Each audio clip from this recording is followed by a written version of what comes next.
Salut à tous, j'espère que vous allez bien, c'est votre serviteur de tout le temps, j'ai un petit message sur vous. On parlerait aujourd'hui de la honte.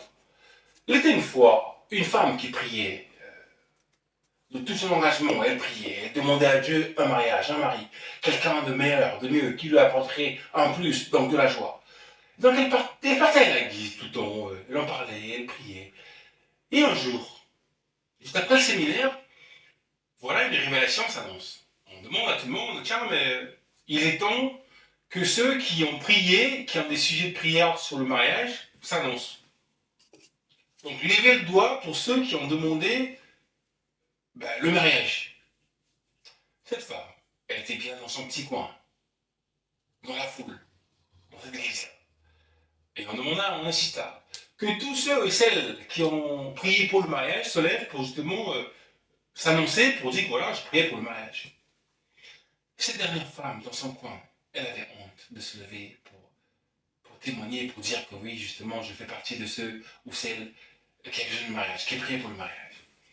Alors que ce jour-là, il y avait un homme qui quitta le Canada, qui était venu dans son pays à elle, qui priait pour rencontrer une femme qu'il aurait épousée et la ramener au Canada. Cette femme priait pour le mariage, un homme qui serait fidèle à elle, forcément, un homme avec qui il ferait chemin ensemble. Elle était là, cette femme. Il était là aussi, cet homme, dans la foule. Et lorsqu'on demanda, est-ce qu'il y a quelqu'un, des gens qui aimeraient bien se présenter, se lever pour enfin, compris pour eux ou pour elle, pour le sujet du mariage, cette femme a eu honte. Et pourtant, elle priait pour ça.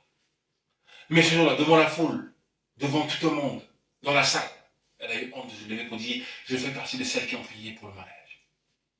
Le monsieur était là pour chercher, rechercher une femme. Parce qu'il aurait su prier pour cette femme. Cette femme priait pour un homme.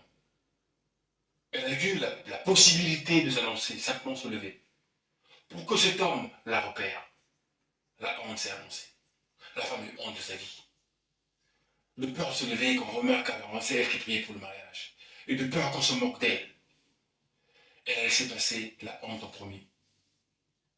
Et finalement, le monsieur du Canada, qu'est-ce qu'il fait? Il s'est dit, bon mais, ma prière ne s'est pas annoncée, c'est peut-être pas le bon moment. Et enfin, il se leva pour dire, je suis venu dans ce pays et dans cette église particulièrement pour prier parce que j'ai longtemps prié et l'Esprit m'a emmené vers cette église. Rencontrer mon âme sœur. Cette femme devrait normalement être ici. Mais je n'ai vu aucune personne, aucune femme s'est levée pour s'annoncer, pour dire que voilà, elle cherche le mariage. Je n'ai pas d'autre choix que de repartir chez moi au Canada.